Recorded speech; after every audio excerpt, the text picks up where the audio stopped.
All right, did everyone get the notice that it's starting? Okay. All right.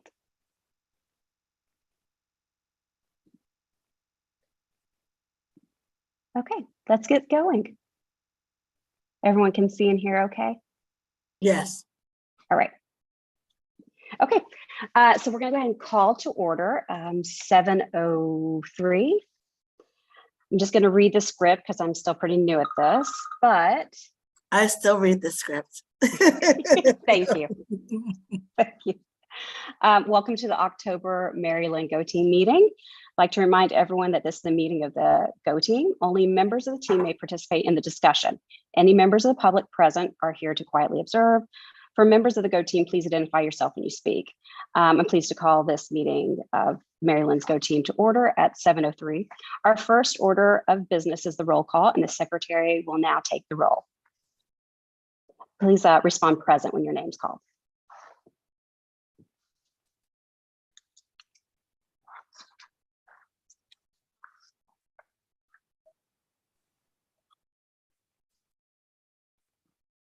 I put you on the spot, Paul. Sorry. I think you're on, something's happening. We can't hear you. Can you hear me now? Yes. Yes. Okay, sorry about that. So I said I've got Sharon Briscoe, Present. Katrina Fuller, Present. Allison Thompson, Present. Paul Robertson, Ashley Hanshaw, Present. Monica Waldman, Present. Molly Campbell, Present. and Ann Weidert Present. and Catherine Zabrowski. Present. And I'm sorry, but I've got this old template and I didn't write this, our second community member, and I apologize. Who is our second community member? Elizabeth Broderick. Yes. Okay, so you are present. I am here. I'm sorry, I won't forget your name again, Elizabeth. That's And right. welcome. Well, you haven't seen her, Paul, because she wasn't here at our last meeting. Well, we got your name last time, and I just apologize for not having it written down. No worries. All right, so I think Welcome. we have a quorum. So there's a quorum, so we can go ahead. And our first action item is approval of the agenda. I emailed an agenda, and then Principal Briscoe mentioned that we need to start doing more with the school. So I added that as an item. So give me just 1 second. I'm going to share my screen. But I'll show you the updated one, and then we can just approve that. There we go. All right, does everyone see that one? Yes. Okay, wonderful. Okay, and I just added the new elementary school update until we have a name for it. Mhm. So do I have a motion to approve the agenda? Motion to approve. Katie Zabrowski. Thank you. Do I have a second? Molly Campbell. Great, thank you. All those in favor, say aye. Or raise your Aye. hand. Aye. Aye. Anyone Aye. opposed? Okay, seeing none, the agenda has now passed. All right, and then we're going to go on to approving the minutes from last, let me stop sharing that. There we go. We're going to approve the minutes from last week, and they were posted online as well. I can't remember if we included those with enough time for you to review, but Paul put them up there within 24 hours, so you can always go there and refer to them. Paul, are you able to share your screen with the minutes?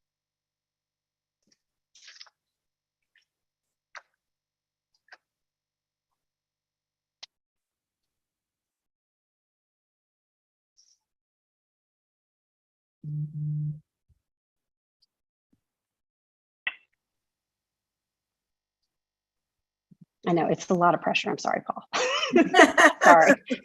And the dead air too. I'm sorry. No, it's fine. Perfect. That's perfect. Okay, great. Wonderful. Is there a motion to approve the September minutes? Motion to approve. Katie Zabrowski. Is there a second? Monica Waldman. Okay, all those in favor, say aye. Aye. Aye. I'm sorry, can you hear me? Who was the motion and who seconded? Katie Katie Zabrowski made the Zabrowski. motion, Okay, thank and you. then Monica Waldman did the second. Okay, thank you. And we just had the vote for approval. All those opposed, say nay. All right, seeing none, that motion passes. Moving right along. Let me stop sharing yours. Go. And we'll go back to the agenda. I believe the next item on the agenda is public comment, and we don't have any members of the public here, so we'll skip over that. And then we start the fun stuff. Moving on, discussion item and the 45-day CIP check-in. Principal Okay. Briscoe, I'm Yes. going to stop this one. Let me give you your presentation. Okay. Well, before the presentation starts, I just want to let everybody know that there was a CIP 45-day check-in on the calendar that was missed. We were not able to complete that. My supervisor had to readjust his schedule. And so I'm talking to you as if I've had this meeting with him, and I will. It has already been rescheduled. We do have a one-on-one scheduled coming up. But what our CIP is our continuous improvement plan. And Land Public Schools has been working on schools having, there's a couple of different plans. We're trying to make sure that we're marrying them together and merging them so that they make sense to everybody, right? So the GO team has a strategic improvement plan, and that is something that's coming from the charter, which is how we became a school district responsible for having governance teams. And then we also have a continuous improvement plan that comes from the district. So, and then we present these plans. My next presentation is going to be on Monday, October 24th at 1 o'clock in the CLL building, along with our other sister schools. It's called an ACES presentation. And that's when I talk about the same things I'm going to talk about with you guys. So I wanted to give everybody just a little bit of background about what that is. And the template that we're going to be using and the work that we're asked to do tonight is to make sure that we are meshing our strategic plan that we have worked on as a GO team over the last several years with the continuous improvement plan. So you'll see a little bit of side by side, and there will just be some question asking and some checks and balances coming from our team. So feel free to ask questions and give some pushback so that we'll make sure that we're on the right track. Okay, it'll keep us on our toes. So all that being said, Katrina is sharing with you the template that came from the district, and they asked all of the principals to go ahead and fill out this information. So I'll just walk you through it as you go. 45 days is significant because there's 180 days of school, so that's the quarter. And so that's what our agenda is. We're talking about the strategic plan and the update, and then there's the timeline. So we're on target between September and December. We're going to review and possibly update our school strategic priorities and our plan. Okay. So, all right, the quarterly check-in, and I shared with you that that is something that most of the principals have had an opportunity to do with their supervisor. I have not yet, but it's scheduled. And so in each of the slides, I put these questions to consider so you don't have to remember them. I put them on each of the slides so you can go to the next one, because I just copied and pasted it on there. All right, so what you're seeing now is coming directly from our continuous improvement plan.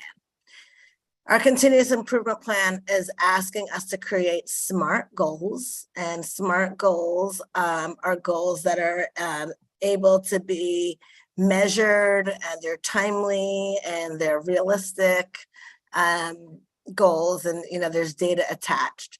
So we have 3 goals. One's literacy, one's numeracy, and one is for the whole child. And I see a typo in it. I need to hurry up and fix because there's an extra I in there. I have my glasses on tonight and I don't always at my desk. And so I'm learning how to lean into my age gracefully. So anyway, so in literacy, we are, our overarching goal is increasing the number of students to score a 3 or more in the writing portion of the milestones. So the milestones in the ELA section, there's a reading section and a writing section. And we really have a lot of high achievement in reading. It's our writing that brings us, that gives us a goal to reach towards. And so we want to increase that. We want to increase the number of students who score at, wait a minute. There's another typo right there. I'm so sorry. I'm glad that this is just us tonight so I can fix that. This is that proficient or, oh no, I'm sorry. This is right. This is right. I'm sorry, scratch that. That's what they call this particular stage on the milestones in each domain. They call it monitor or accelerate. And so monitor or accelerate means that the student is doing well and make sure that you're monitoring them, they're good, and accelerate versus remediation. That's what they call each individual stage of the domains. So we're talking specifically about geometry.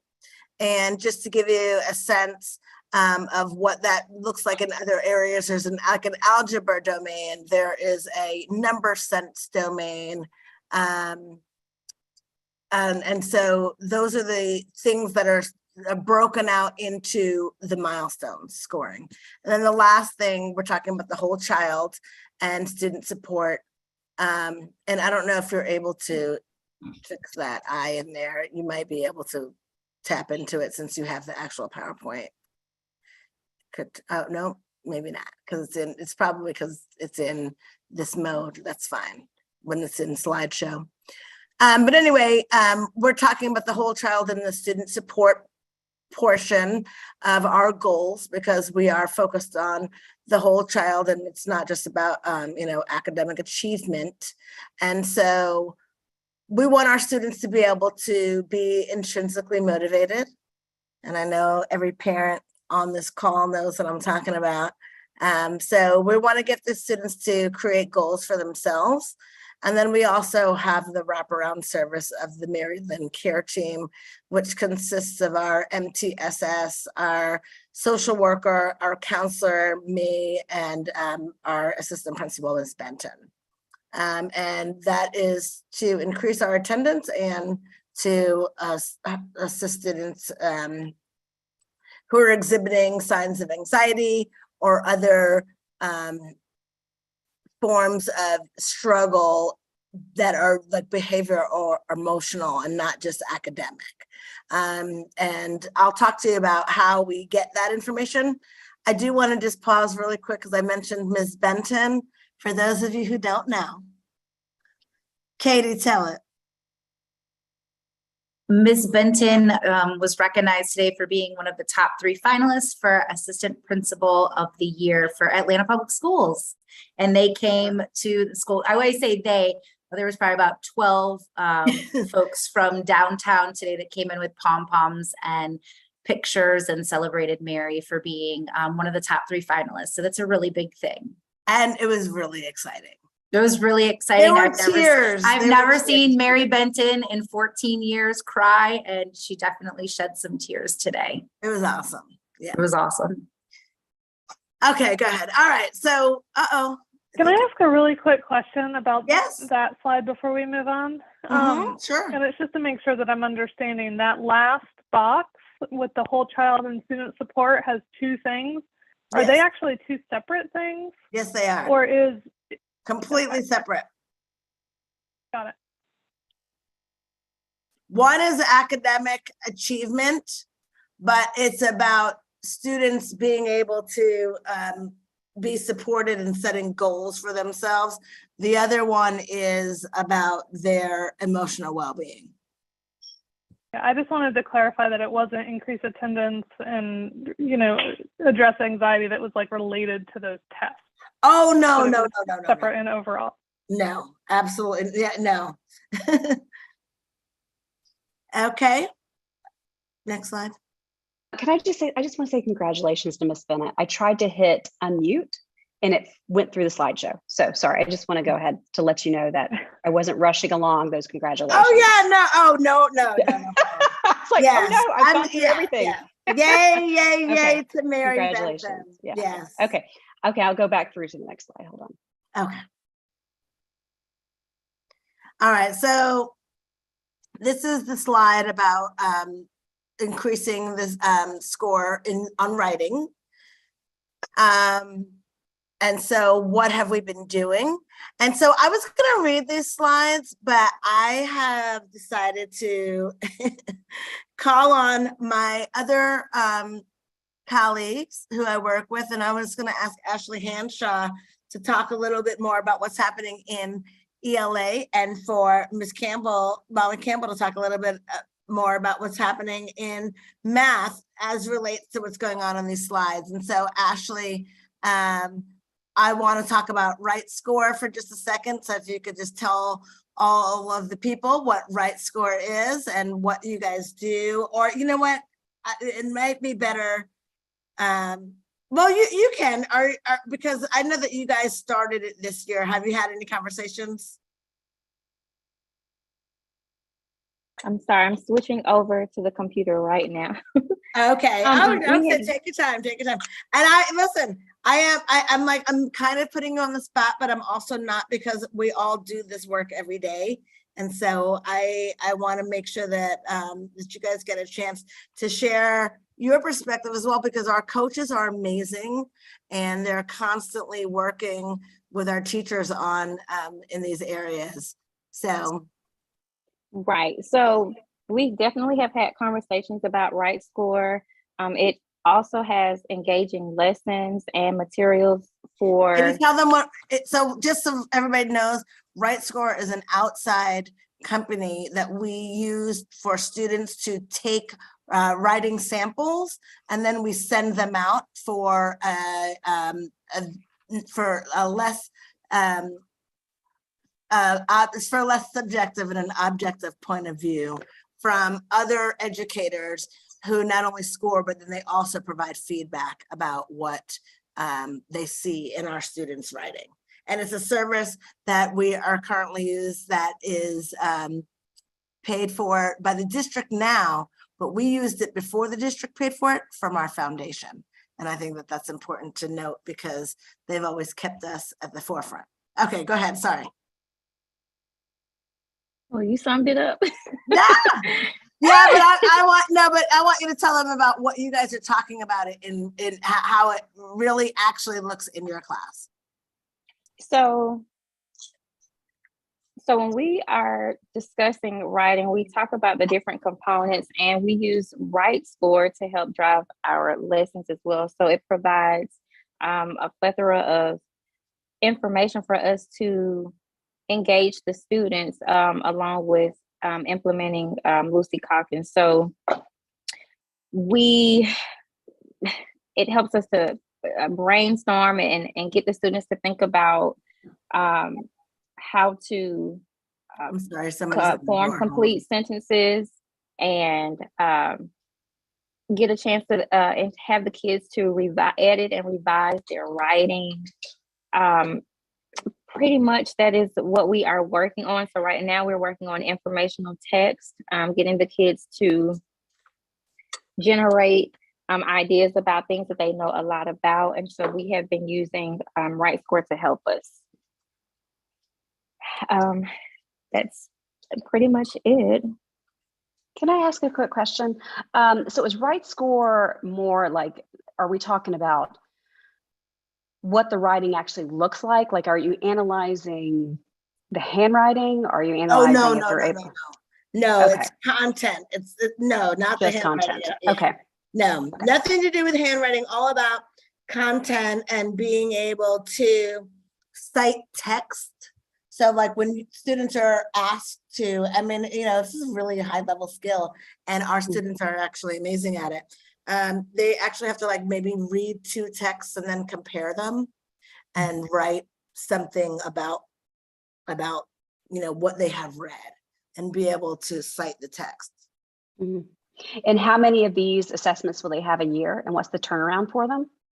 Those are really good questions that I would really take Emily Fuller to answer completely. Okay. But three times a year. Okay. And the turnaround is definitely, in the matter of like 2 weeks or 3 weeks. So, yeah. So we've already done one in 45 days, and here is the second one, and they're based on the different genres of writing. It's really evolved, in my personal opinion, since when the writing assessment, the Georgia writing assessment was the measure that we used. When we had the CRCT writing or test even before that, writing wasn't a part of the ELA. There was a whole separate test called the Georgia Writing Assessment. And they focused more on like the structure of writing, like, does your fiction story have a beginning, a middle, and an end? And, were you able to use like functions of writing, like quotation marks, and how are you using punctuation and things like that. But now we have really moved more into just like a higher level thought process of being able to like synthesize 2 pieces or 3 pieces of writing, fiction or nonfiction, and comparing and contrasting, summarizing, and things like that are like a lot higher level order thinking. And so it's been a challenge, but our kid, it's awesome. Our kids are up to it. Our teachers are up to it. So we've really I been was working gonna on say, Mm. yeah, something I remember from Right Score that a couple years ago teaching it is that you're able to meet with the kids. Like you can look at their writing and they can look at their writing with you. Like you can see what they typed.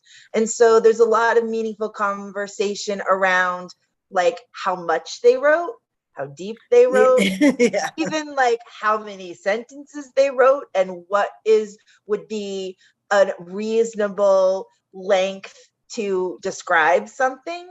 And it's one of those ones where when they see it the second time, they perform entirely differently. Like they're able to see the strengths and weaknesses of their writing, and they work within the writing process. So like drafting, revising, those kinds of things, which, kids don't naturally do that. You have to kind of teach them how to do that. And that's part of it too. But they can see their growth, which is pretty cool. But I think that it preps them for milestones too, because you have to read really, really carefully. And that's part of writing. Listen, I was in Elizabeth Tomac's class today, and she was awesome. I love when I'm in there because she puts her headphone on so that everybody can really hear, and they were answering a question and I got it wrong.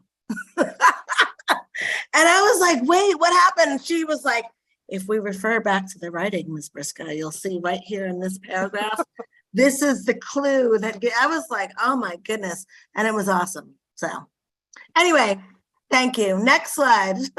I just had a question quickly. Yes. So this is what we're doing to get a score of 3 or more on the writing on the milestone up by 10%. Mm-hmm. And after 45 days of this year, is that or this academic year, we're gonna. Are you asking me after 45 days, do I know if we're gonna achieve that goal?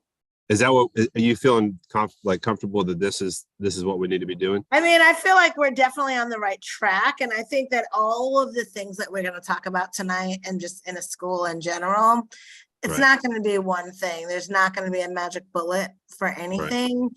But what we do is just like a multi-prong approach to, our problems.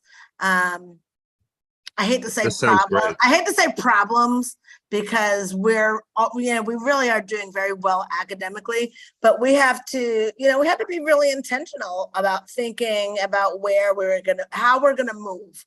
what we're going to do better. Because, just to be honest, when you look at scores of, of a lot of schools, you'll see that there's like very clear goals of like, I have 50% of my students that are proficient and I want to move into, 75% proficiency. We have most of our students are proficient or above. So we're having to really be nuanced in thinking about what it is that we can do to give our students, just really take them over the edge. And I just want to be clear about that, just because this is a milestones goal, that's some way to measure and track our progress. Just because it's the milestone doesn't mean it doesn't affect kindergarten, first and second grade, because Ms. Hanshaw teaches first grade and they too are exposed to this, so that by the time they're in third, fourth, and fifth grade, they're very confident in their writing and they're used to the writing process. So, it's just it's a piece of the puzzle. Right. I guess that my question was, I mean, I hear everybody saying that this is a good system and it sounds like a great way to get people better at writing. Just wondering, when do you determine if this was the best way to get you to that goal? Like do you review, the progress at the end of the year and say, okay, Right Score was probably a good tool to continue to use, or maybe we should be looking at other tools? Is that a clear question? Yeah, but yes, it is. And so what I was saying is that it's almost impossible to determine if Right Score is the linchpin. It's a multi-pronged approach. So we've also taught our teachers, we engage in professional development. So they've had Lucy Calkins writing training. And that's a program and a style and approach to teaching writing. So they have a lot of tools in their tool belt to be able to teach writing. Right Score is just a tool that we're using. And what that tool does is provide us feedback from an outside source about how others feel about our, a research-based program feels about our students' writing, and then they provide suggestions for improvement. So it's kind of like continuing professional development instead of just where our teachers go and do a training. We've been doing Right Score for several years, and our writing has steadily increased. So I feel very confident that we'll continue to move forward in that direction. But if you are a member of the foundation board, you'll notice that we do often change some of our subscriptions and things that we work on because new things are coming out all the time.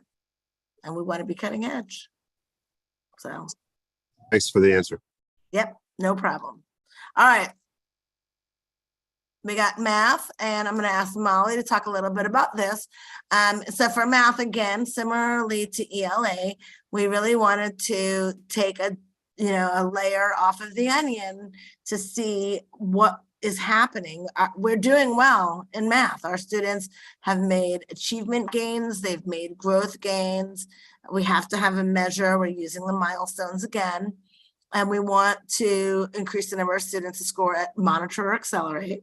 Because that's a stage in each individual domain on the milestones. And so how we figured that out is that our math coach really took a deep dive into the data to see where it was that our scores were, which domain our students performed the least well at. Oftentimes in textbooks, geometry is one of the last subjects that's taught in the year, in the chronological time of the year. And so we figured that might account for it. But I'll have Molly take it away and just go ahead and share the strategies that you guys have been working on towards meeting that goal. I was just, before we got on, working on some prep for next week. And the other issue around geometry is that it's such a vocabulary heavy concept. There's not as much computation, and kids get really comfortable with computation and confident around computation, but shape attributes is something that it's a lot harder to talk about. They've gotten really good about writing about their thinking, but not about geometry and explaining why a shape has certain properties, not saying corner, saying vertices, using all the right vocabulary. And it's not a topic it's not something we talk about every day or encounter every day. So it's the one that's a little harder to make it part of their real life and their real experience. But bridges, so part of this is having them have technology, having them have manipulatives, having them have cooperative work, so that in order to have a lot of different experiences with geometry. So Freckle and Coach Digital are opportunities to practice on their laptops with feedback. So as they go through an exercise, if they miss it, there's an interactive feature that reviews a skill. Like that's pretty much what those two platforms are like. And it's something that they work on independently. In small groups, we do game. Number Corners, which is part of Bridges, is something that works a lot with patterns. So we're trying to give the kids a lot of experiences around geometry and not just a unit in geometry, something that comes up more than just that one time. And I think even in the APS scope and sequence, it's the last unit in math. It's just been plagued with being the last unit. So having these things gives us a chance to hit it a few times, still hit it hard at the end, but hit it more frequently. So it's something that's more part of their mathematics vocabulary as much as, equivalent fractions. They know that, they can talk about it. They know how to show it on a number line. They know how to show. So this would be a way that we can hit it more frequently and get them more comfortable with. So just to be clear, Molly's talking about fourth grade because she's one of the fourth grade math teachers, but the same can be applied to the other grades. It's about just being cognizant of that this is a weak point or a pain point is what they like to call it, of something that we need to kind of just tweak. We're very fortunate that we're not a failing school. We have, we're academically successful, and we just need to do some tweaks sometimes to make sure we're giving the kids the best that we can. So we'll take any questions on math, our math goal. This is for the continuous improvement plan that we submitted to the district. Any questions about the math goal? Now, this is not to say that we don't have, other math achievement goals. This is just one of the math goals that we're highlighting. So can I ask, so in all grades, geometry comes at the end. Is that something that is often you don't get to because if we're delayed and, by the end of the year, there's some lessons that fall off? Are you saying some grades don't even have that formal instruction? No, every grade has that formal instruction, but what I would say is that the same thing that happens, like, that Christmas comes the same time every year, right? What happens on Christmas Eve? 3 days before Christmas, what's happening?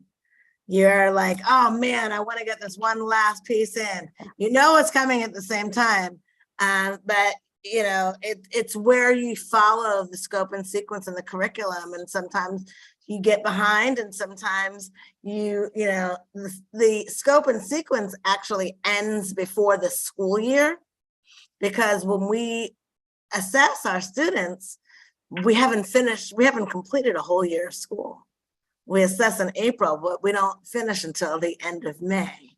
So, I feel that what happens is that very well-intentioned plans, I don't think it has anything to do with like being off or school or, having a snow day or anything like that. I just feel like we run out of time.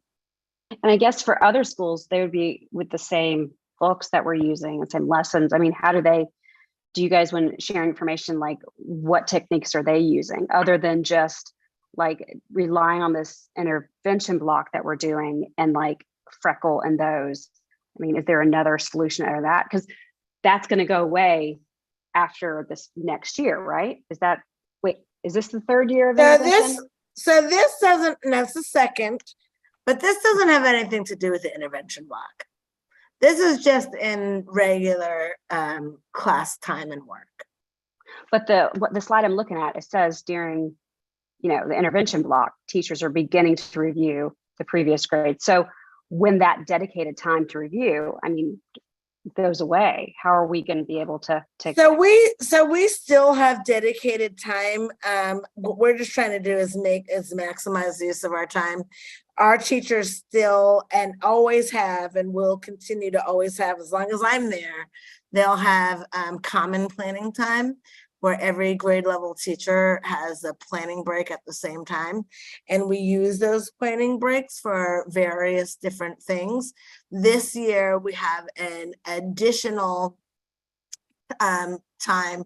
It comes once every 6 weeks because each grade level has the opportunity to do an additional time with the specials teachers.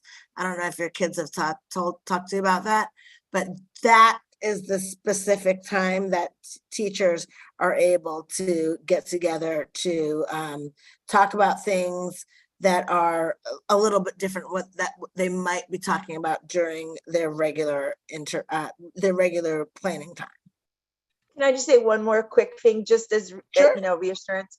We kind of win with Bridges because we've already hit geometry, we've already hit some it comes up more. It's not done in units like that, like thematic units. So we don't, at Mary Lynn, we don't have to wait till the end. It's kind of built in, but that 30 minutes helps us with, I redid polygons, what they learned last year in polygons. We just need to do that again. We're still addressing the grade level content during regular math instruction, but it gives us a chance to be oh, there was a hole there.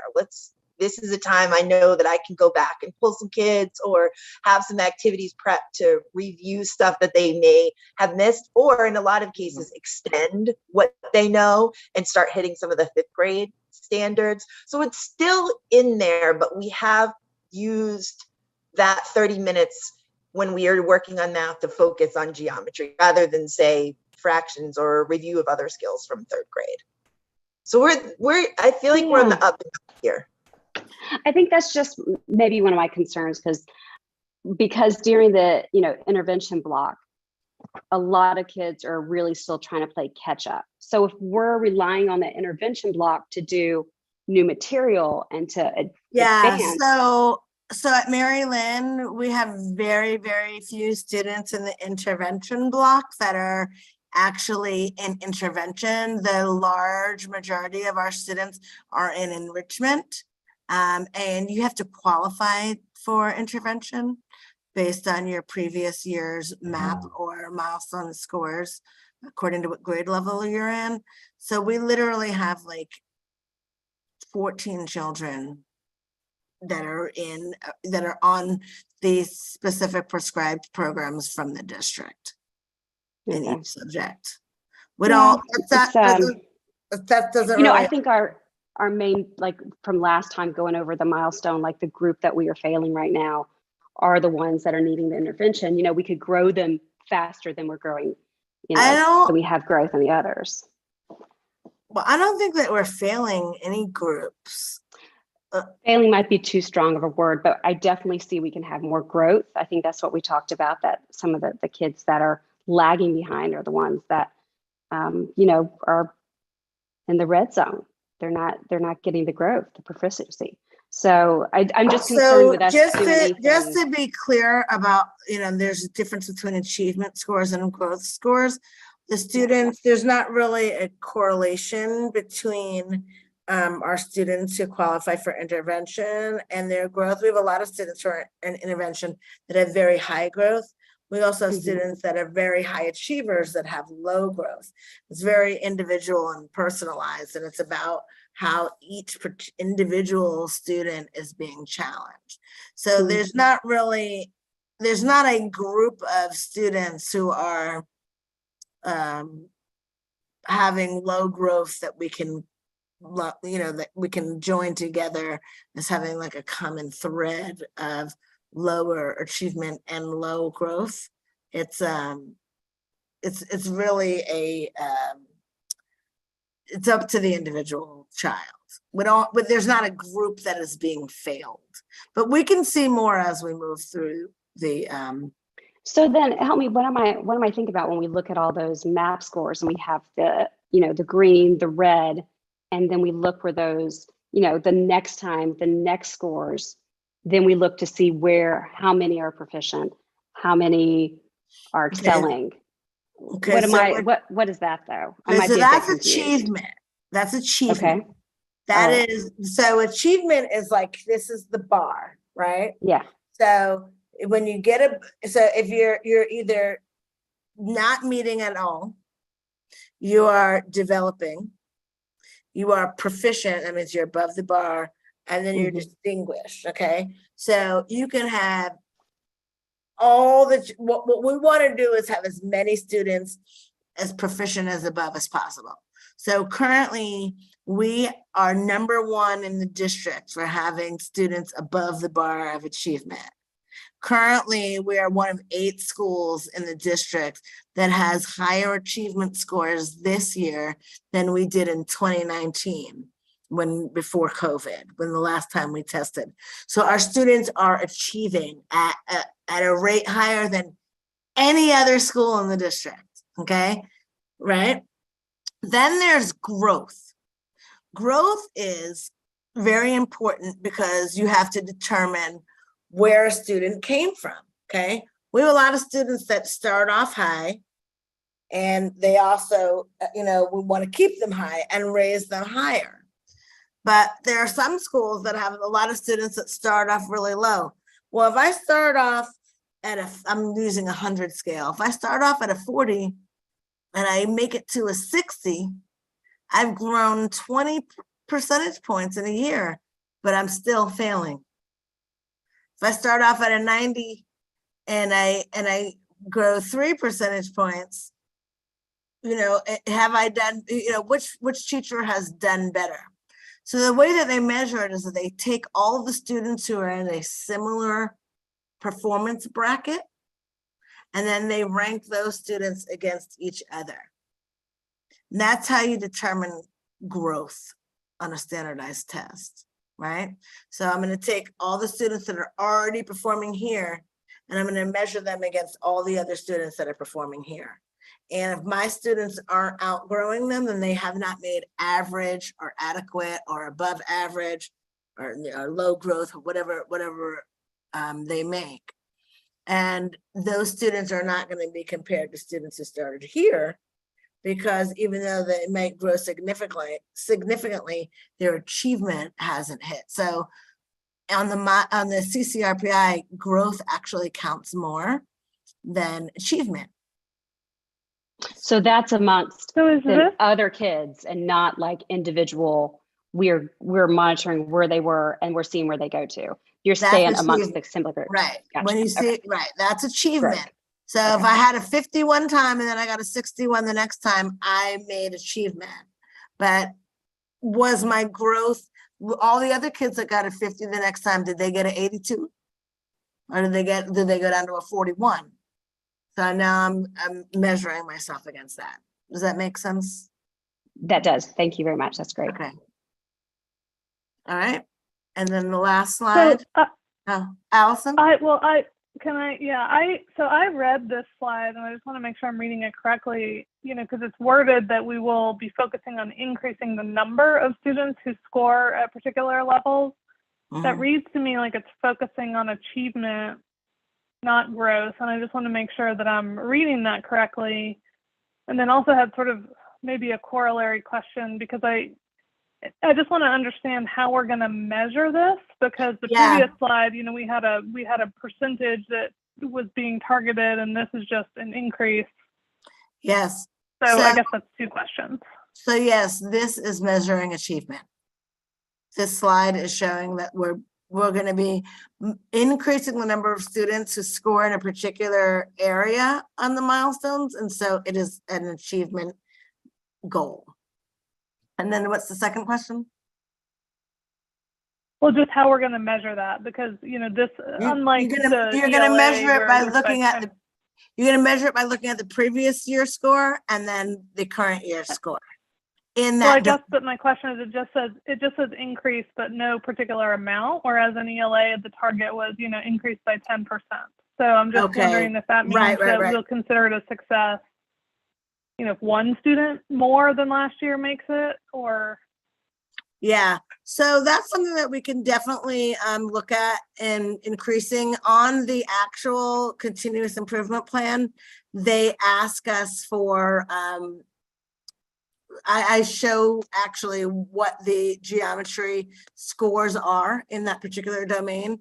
And so we can definitely attach a number to it. So I would have to go back to my math people and we can attach a number to that. Certainly. Thank you.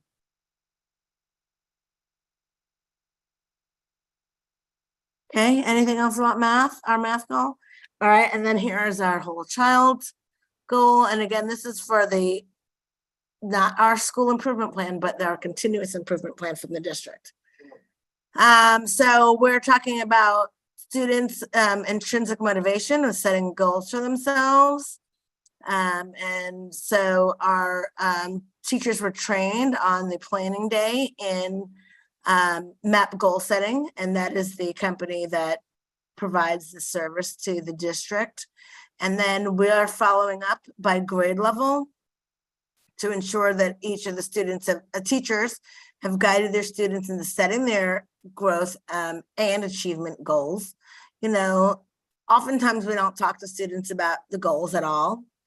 And research finds that when you do, they care, they want to, everybody wants to do better. Every teacher wants to be awesome. Every person wants to be good at it, is what they do. And that's why there's so many different strategies that schools use that are kind of like competitive games, etc. And so that's something that we're focusing on. And the other thing that is new this year is that we have a care team. And our care team is our counselor, social worker, assistant principal, MTSS, and me. And we meet weekly on Wednesdays to review strategies about each of the students who is on our list. And those students are on there basically as a result of their BASC scores, which is the assessment that they just took about their emotional well-being, teacher recommendations, parent recommendations, SST referrals, and things like that. So, you know, it's a fluid list. Students come on and off of the list based on what's going on. We've had students that have like gone through, you know, family emergencies or situations that keep them from being able to be completely mentally focused on school. And then those situations work themselves out and the students come off the list. So this is something that's new. We've only been doing it since August. We do keep minutes that have to be submitted to the district to just make sure that we're doing due diligence. Any questions about that? Okay, we'll go to the next Right. slide. So are kindergartners doing the little personal growth statements and achievement goals? No. How does that work? Is that what we're talking that in the beginning though? Is that what they're doing? Like they're doing their own No. personal growth? No, because kindergarten students only take MAP fluency. They're not. Okay. Mhm. Okay, But every other fourth grade, fifth grade, they're doing like their personal growth and correct. statements. Mhm. That's kind of cute. Is there discussion built in with the students in terms of not only setting the, you know, growth and achievement goals, but also like, I don't even know whether it would be sort of like instruction or counseling on how they can then set themselves up to meet it, you know, because setting a goal is Yeah. one thing and meeting a goal is another. Yeah, so the counselor is a part of that for in terms of like study skills and small groups for students who need that. But it's also mostly about just one-on-one teacher conferencing, because we're really moving into a place of personalized attention. And so that is something that each teacher is equipped to do with each student. And students who need additional support for that may have another person. Like, so for example, if it's a student that receives EIP services, Lori Green, our EIP teacher, may be able to support their goal. Or if a student is receives gifted services, their gifted teacher will be able to support their goals as well. I And just those think about goals my are- But we're set of I'm the about to say, two we kids. haven't even gotten to the meat yet. What's the next question? I Well, was I just was just gonna asking, say that as far as those goals that, you know, I live with only 2 kids. It's a very small sample set, but, you know, they're very good at setting goals. They, you know, just I think by virtue of being young children, sometimes don't really fully comprehend or appreciate necessarily what it means to, you know, to put in exactly what it takes to meet those goals.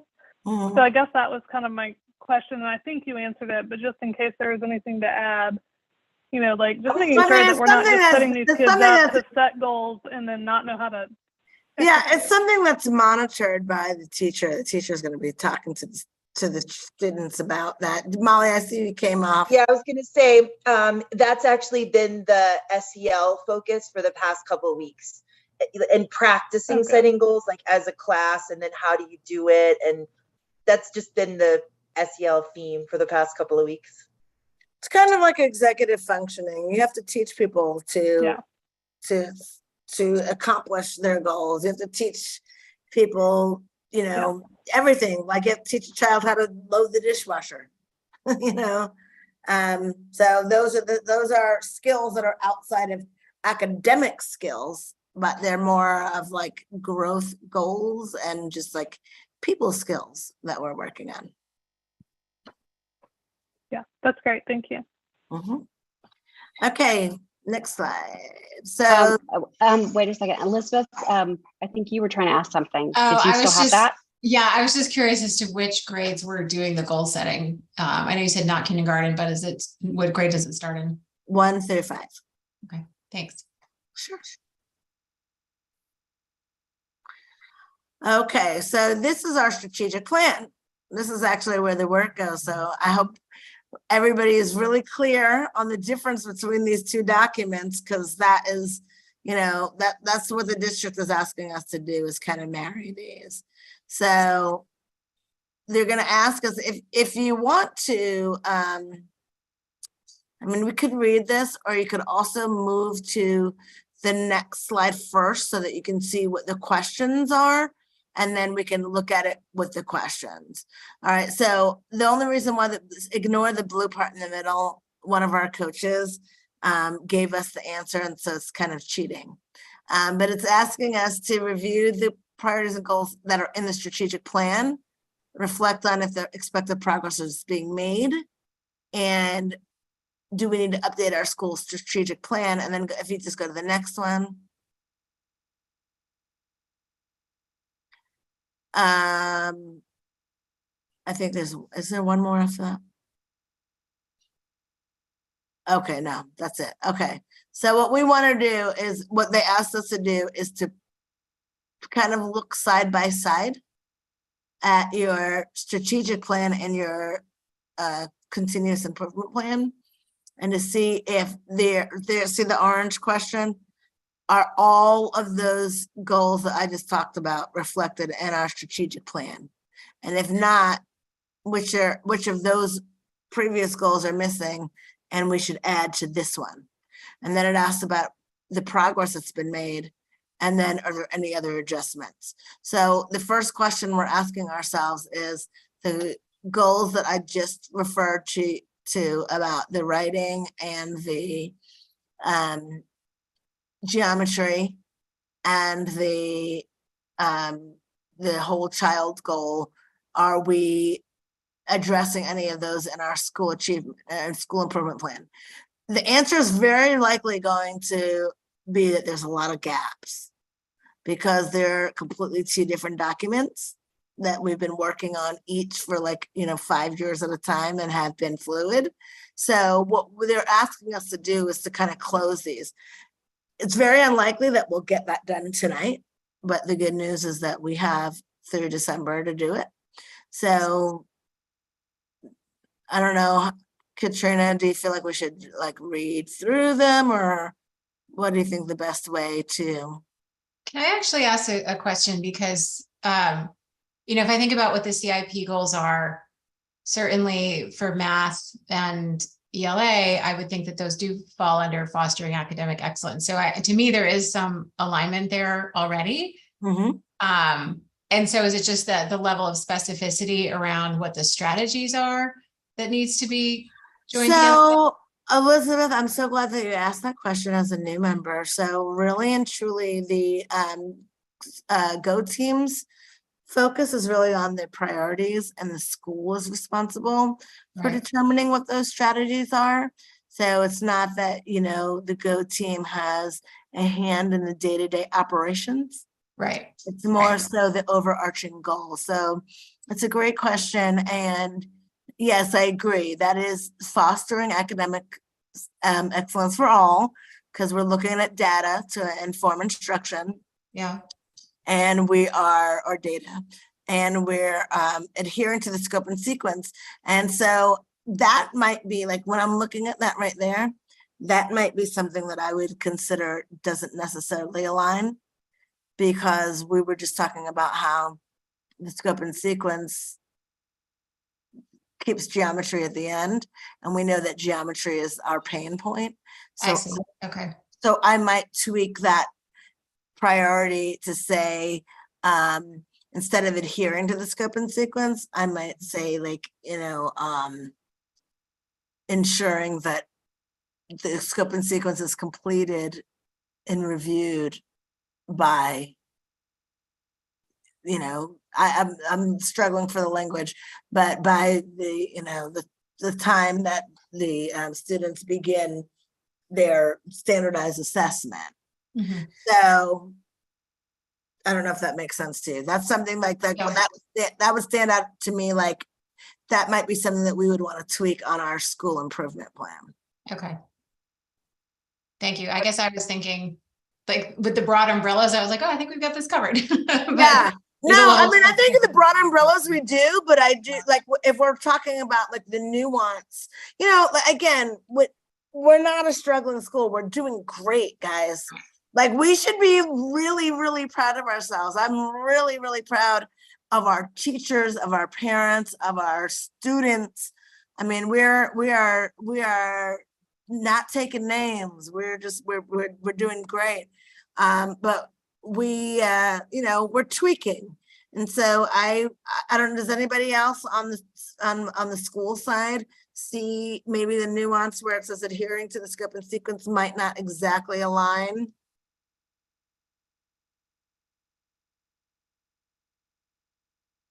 Anyone? Nobody?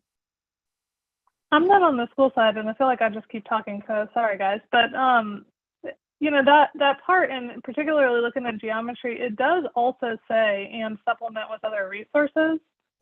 So, I guess maybe you have to be a little bit liberal with what that means, maybe, but I'm not so sure that it puts the two out of alignment simply because it may not, strictly adhere to the scope and sequence of the Georgia Standard of Excellence when in the strategic priorities we say that and supplement with other resources. I would maybe change it to complete the scope and sequence by April of 2023 and supplement with other resources.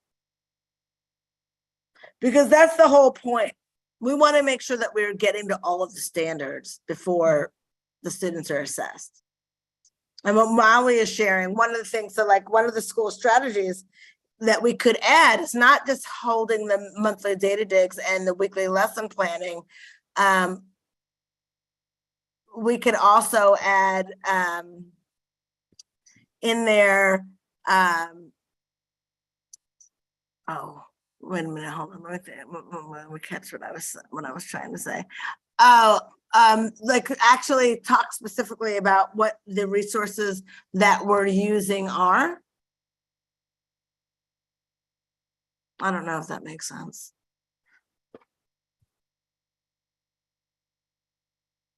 Ms. Briscoe, Well, so that does.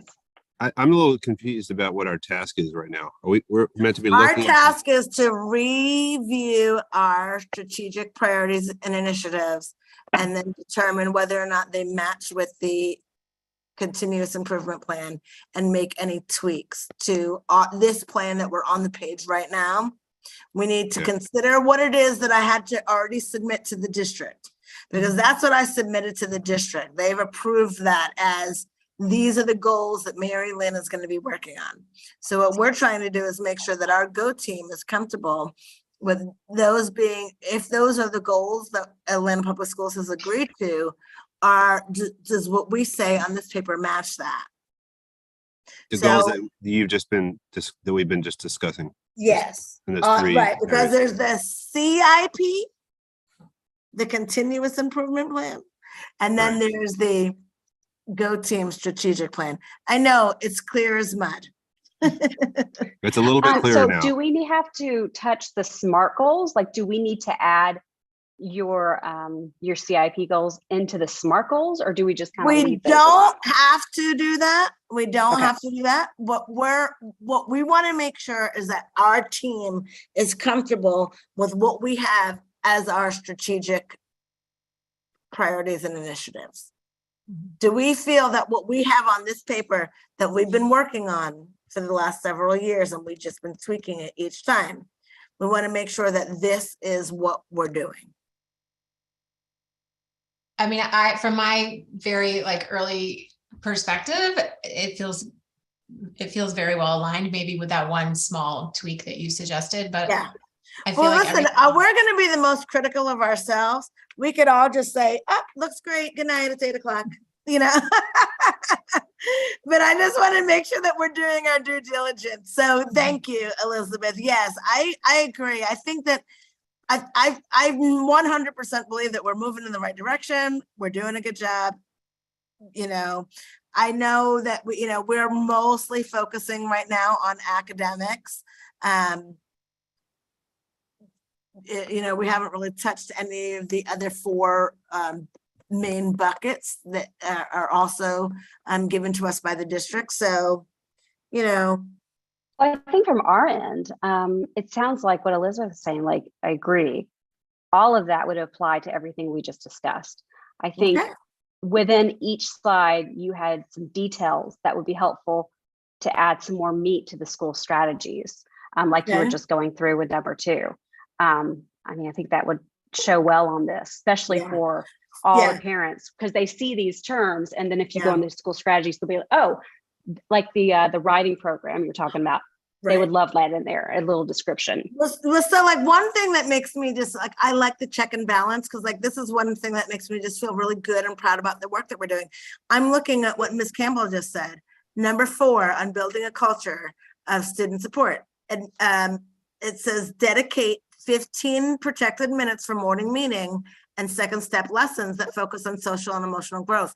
So they're actually spending, she just talked about that. That's what our morning meeting has been about, is about our goal setting and how it makes us feel when we succeed and how it makes us feel when we don't do well. So I agree with you. I'm just nitpicking our own work. If you guys think it's fine, we can all just take a look at it. And I don't think that we actually have to vote on it tonight. I think it was just, tonight was supposed to be the conversation about it. And so, I guess our team is more familiar with this slide than the other one. So maybe one of the things that we can do is agree to, sift through, and then if anybody has any suggestions or recommendations. Or agree. I just- typos. that need to be There's fixed. none. There's none. I agree. I think the school strategies, though, I just don't, the details that we've discussed, I mean, it's not within our side as the team to touch Mhm. those. But I Mhm. think that information we've discussed will be very helpful in them. But if you want us to like send some edits to you, just for the sake of Yeah, moving that the would be meeting great. along, Like, for we can example, circulate in the that. SMART goals, the third one over, I see where it says at least 75% of our kids show 30. That should say 30% growth. Okay. And I don't know, and it could be that formatting. Because the 30% growth is what they consider to be at the beginning of the average range. So, okay, So the well, other thing, Hmm?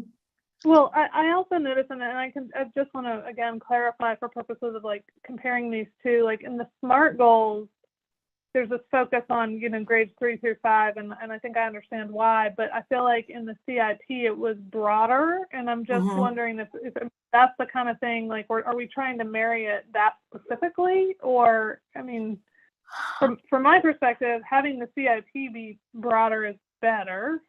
Yeah, well, the CIP has already been submitted and accepted. However, I haven't had my 45-day review yet.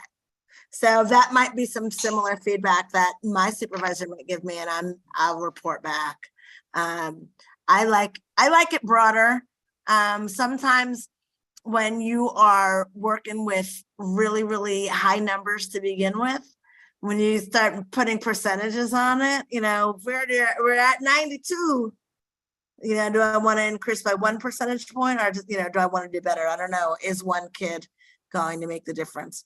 What's really interesting and kind of awesome about our school is that we have approximately 100 kids in each grade level. So when we do these, literally one kid almost equals 1 percentage point. So it's pretty cool. Mhm. Okay, so what I hear us saying, just to recap, is that we're going to go ahead and provide feedback as we think necessary. And then if you look at the next page, Katrina, that's the first question on there. Are all the CIP goals reflected in our strategic plan? So we're saying right now, yes, they are. So go ahead and you can just type in there, yes, period. I'm kidding. I can edit it another time. Unfortunately, I'm in the little slideshow mode. So, but we can add that. Oh, to it. okay, yeah, okay.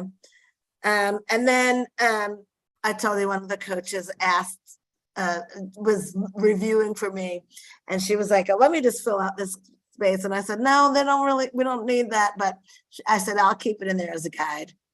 What progress has been made towards the priorities identified in the strategic plan? And so these are just kind of specific things that we have done this year. We've already talked about those. And then the last question is what we just talked about is, are there any other adjustments that need to be made? Can I ask one quick question on the SMART goals where it states the current percentages? That's from the data that came through at the end of last year? Yes. Okay.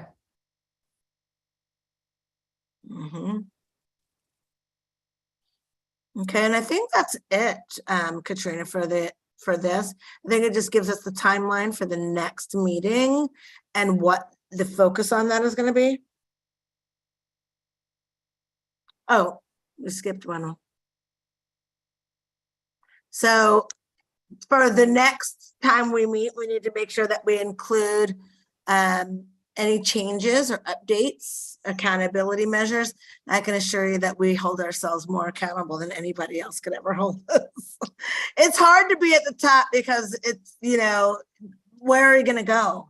So we're really, really working on focusing on trying to make sure that we continue to challenge our students. Has anybody's kid been introduced to junior great books yet? Anybody on the phone? I taught junior grade books. I love it. Listen, Michelle Carter is a genius, and it's not new, but it's powerful. The first story was a Langston Hughes, and the kids were just I mean, they were just blown away. Paul, you haven't because it's for third, fourth, and fifth grade students. And right now what we're doing is using that in the intervention block for students who are, we call it the intervention block because that's what the district calls it. It's really, we at our school, it's called the Rocket Power Hour. And so again, most of our students are in Richmond and we're using it for that and they love it. Okay, so that's the updates. And then the next slide, the last slide just shows the date, our timeline. Before the winter break, we're gonna vote on our plan. So it sounds like if we all do a careful review before the next meeting, just to make sure that we're all comfortable, we'll be in good shape. Yep, that's exactly right. And then it says that we'll rank the priorities for the budget discussion. So that's going to be a really interesting story. If we close this section out, I'll be happy to close out the last agenda item, which is the new schools. It's going to be directly linked to the budget discussion. And that's the end of that. Again, just so you guys know, that slideshow comes from the district's Go Team office, and all of the schools in the district use this as a template and a guide to make sure that our Go teams are functioning properly and that everybody's voice is being heard. Okay, so the last item on our agenda, Katrina, is our new school update. And you don't have to leave it on if so I can see everybody good. So I have just a couple of updates. We had a meeting yesterday with the district to talk about timeline. Things that we can expect coming up very soon are letters to the families that will be moving to Springdale Park, as a result of the redistricting. And then a conversation to those families about whether or not they will choose to grandfather or legacy or whatever word the district decides to use for rising fourth and fifth graders, also for siblings who are currently enrolled or rising kindergartners, to determine whether or not they're going to exercise their option to stay at Maryland or if they're going to go ahead and go to Spark. If they do stay at Maryland, they will not have the option of transportation. And I know that that is for some families a non-negotiable. So that's something that's coming up in terms of the new school. We're still looking for a new principal. I know that it was kind of a little situation with the naming of the principal, and then that principal didn't work out. So they are, there's a timeline for that. I don't have published timelines. I don't have published information. And so what I can tell you is that I know for sure it's being worked on, and the other things that we're talking about are how it will directly impact Mary Lynn, which is where our budget discussion comes into play. We're slated right now to lose 146 students. Those include our fifth graders. Like if the move were to happen today, we'd lose 146 students, which would bring us just under 500 children. And so I would not be able to staff school as is, and we would lose several homeroom teachers.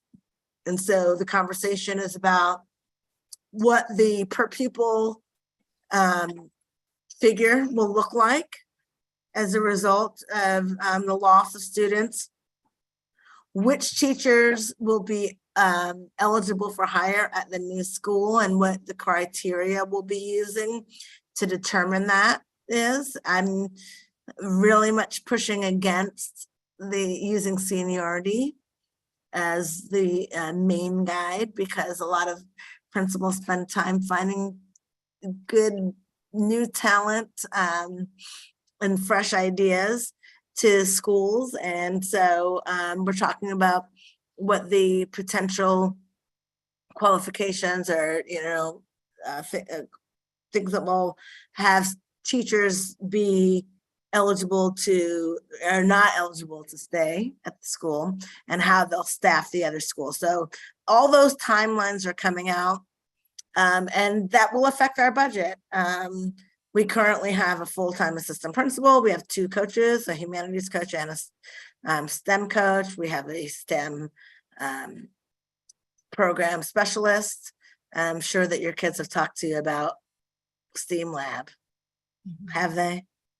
Yeah, they really love it. Stephanie Schumacher is thebomb.com. So, you know, we currently have band and orchestra and foreign language and all of these things. And so those are going to be the kinds of things that we need to talk about priority wise, what we want to make sure that we don't lose. I hope that we don't have to lose anything, because, you know, with fewer students means fewer teachers. And so, you know, I'll be able to, the pie is the pie. I'll be able to separate the pie out in ways that make sense. But that is the conversation that we need to have before the holiday, is what the Go team feels that our priorities are, things that we absolutely cannot lose. There's also going to be non-negotiables from the district that have to factor into that too. Is the district going to give you additional time for the budget? I think usually it's like February, but if the decisions and letters. That's a good Out this question. January. Katrina, do you think the district is going to give me additional time? I don't think they're going to tell you if they will. They'll probably just a week before, right? No, no, I know that they're going to be very reasonable. Our district, Lisa Bracken, who is in charge of the district budget, she's on the committee that we're talking about all this stuff with, and she's great. I was sharing with her, like, you know, are you going to make this new school so awesome that everybody else is jealous? Are they going to have a lab? What are they going to have? My school needs that too. You know, don't take my kids and then give them the best. Yeah, I need that at my school too. So she's great, and she's going to work with me on that. I'm pretty confident. I've had, you know, a lot of years and a lot of times where I say, oh my gosh, our budget's going to be cut and it's going to be, you know, this, that, and the other thing. And it always works out. They're always, I personally believe that we're going to be fine. And, but I do want to just make sure that our teachers are feeling comfortable and confident in where their jobs are going to be landing. And I want to make sure that we're able to maintain the level of and caliber of experience that we provide to the students now. So. At what point in the process would you find out if you were going to get a pre-K? Ooh, good question. So I actually asked about that the other day, and I have just gotten the paperwork and I have to apply for the pre-K. So it's an application through the state, and it's actually a responsibility of the individual school to do. So that meeting was, what's today? Wednesday, and that meeting was Tuesday. I can't Do you believe need help with that application? I can't believe it was only Tuesday. Oh, Paul, why do you ask? I'm here to serve you. Oh, okay. Paul has a little baby across the street who I LOVE because she has the cheeks of life. Yeah, we could talk about it. I sure would. I'd love some help with it. If you all don't know me, pre-K would be my favorite class, period. I just want to be in there with the little ones because they're the cutest. The first thing to do is a survey. I actually have the language written for a survey, and it's something that I'm planning on putting out in our Rocket Blast for this week. If there's interest. So that's the first thing that the state's going to ask. So how many people are going to respond? And of those people, how many people have rising, pre-Kers? The survey can go to the people outside of Atlanta Public Schools, but, you know, into our community. And then based on that, they will determine whether or not you qualify for a pre-K. I can tell you now, based on the conversation I had they're likely do one pre-K at a time, which is a cap of 22. So from a budget perspective, if you add a pre-K, did that No impact. doesn't commingle in any way, right? No So impact, no yeah. impact on the budget. Pre-K budget is completely separate than Atlanta Public I thought- Schools. Yeah. Right. One thought I was having as you were talking about the budget piece is actually just the broader like cultural impact, and Mhm. that may be out of the scope of this Go Team, but it just seems like it could be a rough transition for a lot of folks. And so I don't know if maybe that is a budget consideration for us as well, is to think about how to like maintain Maryland's culture of excellence in the midst of a lot of change, and what we could provide along those lines. Yeah. So for me, that's one of the things that keeps me up at night, is worrying about my Inman Park loves. I know who is in Inman Park. I have the list. We're waiting again for the district to send out the letters. And I look at it and I'm like, oh, not such a time. You know, it's like, oh no, I don't want to lose it. I don't want to lose any of my babies. But I think that, you know, we're looking at two different things here. We're looking at like the emotional side of the people who are leaving. We're looking at the emotional side of the people who are staying. Yeah. And then we're looking at, you know, the quality of the program that we have, and will it or will it not be impacted? We'll have less money. We'll also have less students to serve. Mhm. You know, so the new school is, you know, that it's a monumental task for whoever that new principal is. You know, they don't have a culture at all. They don't have a tradition. They don't have a secretary, a nurse, assistant principal, and a arrival plan, a dismissal plan, a special ed lead teacher. They don't, you know, that's like creating a school from the ground up. And so none of our students are going to be impacted in that way. Our students will be moving into an established school, which I have to mention. I was the assistant principal, one of the assistant principals at Morningside when Spark opened. And it was a very similar situation where a group of people was breaking off from the main group and opening someplace else. And you know what? It was excellent. And I have no doubt that it's going to be excellent again. So change is hard. Change is hard. We do, you know, that's something that is not necessarily Go Team related, but our PTA, we do have to talk about, like, you know, we do a fond farewell every year to say goodbye to our teachers and staff who will not be returning. We're going to have to do one for the whole, you know, the Inman Park fond farewell. It hurts. So. It will, but it's like you said, like some people will be staying, and then Inman Park's not going completely yet, because you'll still have some students from Inman Park still there. So I hope so. yeah. So Yeah, I hope so. All right. Well, in that case, let's move along. On that fun note, right? Moving along. Public comment. I don't see anyone. Announcements. Do we have any announcements tonight? No. And I don't see Diane with us tonight. Okay. So we've reached the end of the agenda. Do I have a motion to adjourn? Motion to adjourn, Katie Zabrowski. Okay. Is there a second? Katie, how much more time do you have on this Go Team? What month is it? Because listen, you're good with those. I mean, I got, you know, emotions. I like the motion. I second the motion, Ann Weidert. Okay, great. All those in favor say yay. Aye. Yay. Yeah, I know, yay. Okay, all those opposed? No, all right. So we're going to adjourn at 8:27, and our next meeting is in November. Information is already up on the website, some of that, and you'll get an email as well. Excellent. And Thank at that you. time, we will sign off on our strategic plan.